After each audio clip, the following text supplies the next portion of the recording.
Hello, ladies and gentlemen. Welcome back to Chapter 3. We are on Day 7. We are in our last day of Section 3.2. This is 3.2, Day 5, Correlation and Regression Wisdom. By the end of this lesson, you'll be able to describe how slope, y-intercept, standard deviation of the residuals, and r-squared are influenced by unusual points. Go ahead and try these problems at the end of this lesson. Let's begin. As stated, we are on Section 3.2, Day 5, Regression and Correlation Wisdom. And you can find much of this information in this AP Daily video in the AP Classroom. Now, which of the following has the highest correlation? All right, so we have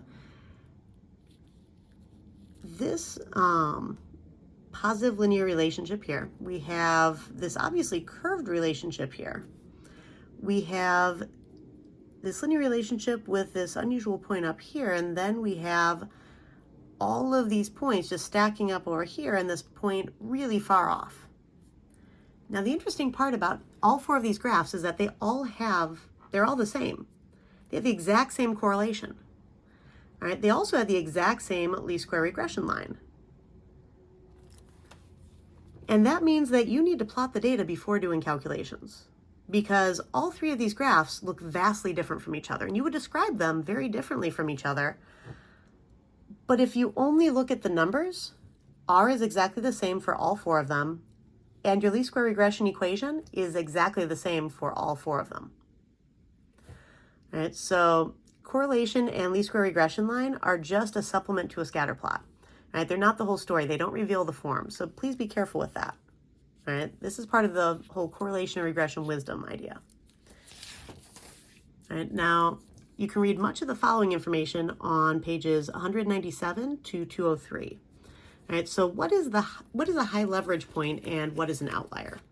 All right, they're actually two different things. So points with high leverage in regression have much larger or much smaller x values than other points in the data set. And an outlier in regression is a point that does not follow the pattern of the data and has a large residual. All right, now an influential point. What is an influential point and what do you need to know about them? So any point that has a reasonably large influence on any calculation, whether it's a slope, the y-intercept, the correlation, the standard deviation of the residuals, r-squared. So standard deviation of the residuals, remember, is s. R-squared is our coefficient of determination. Any point that has a reasonably large influence on any of these calculations is considered an influential point. And you need to know how adding and removing an unusual point affects each of these statistics. All right, so let's do this through an example. All right, so here's a scatter plot of forest area in millions of acres and number of trees in billions for each state excluding Alaska and Hawaii. All right, so this is for the 48 continental states. Remember, Alaska and Hawaii are not actually connected to the continental United States.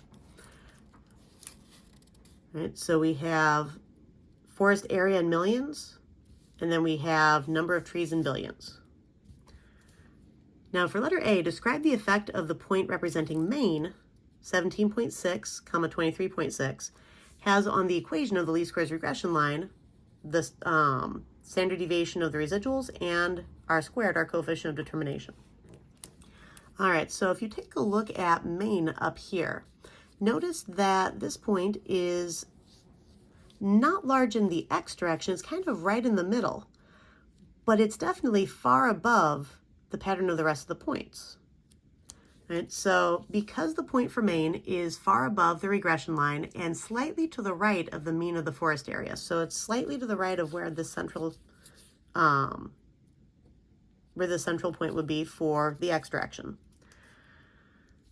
it's going to increase the y-intercept and the slope.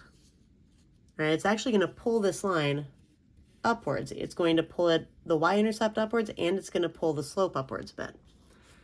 Now, because it has a large residual, the point for Maine is an outlier, making the value of r-squared closer to 0 and increasing the standard deviation of the residuals, s.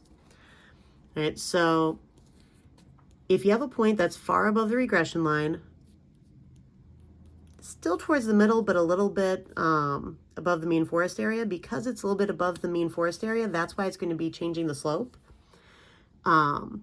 It's actually going to be increasing the slope a little bit because it's going to be tilting this line a little bit further up.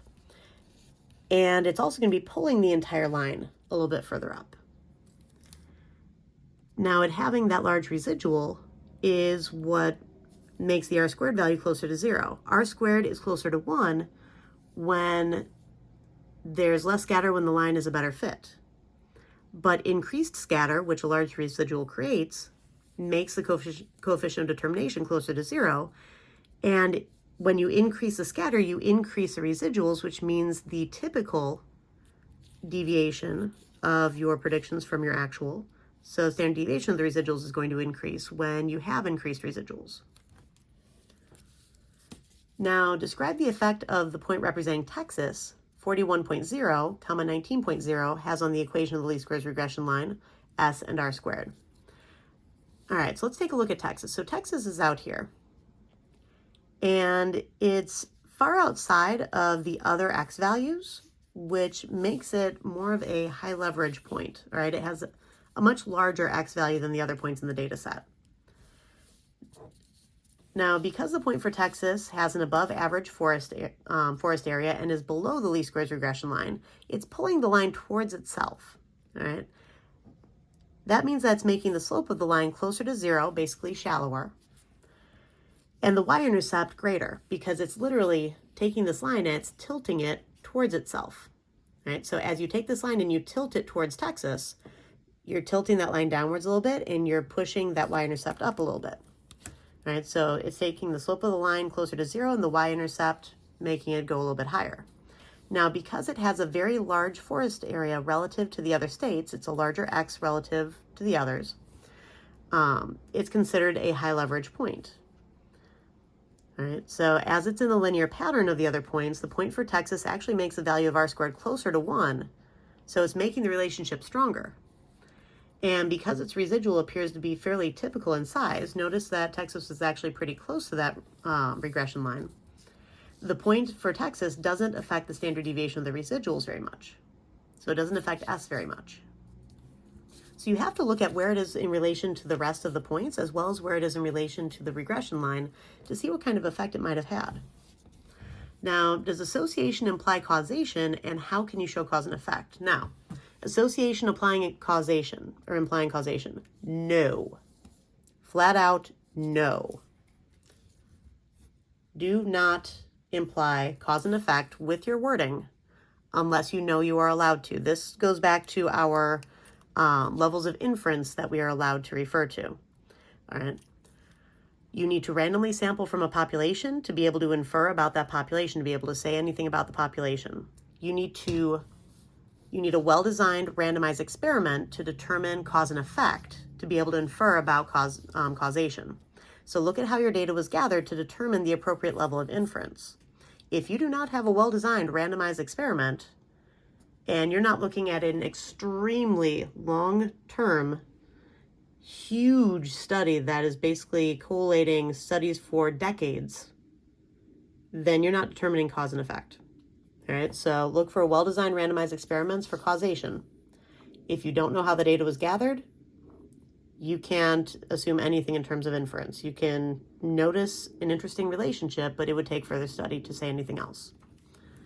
All right, go ahead and try these problems, and I'll see you in class.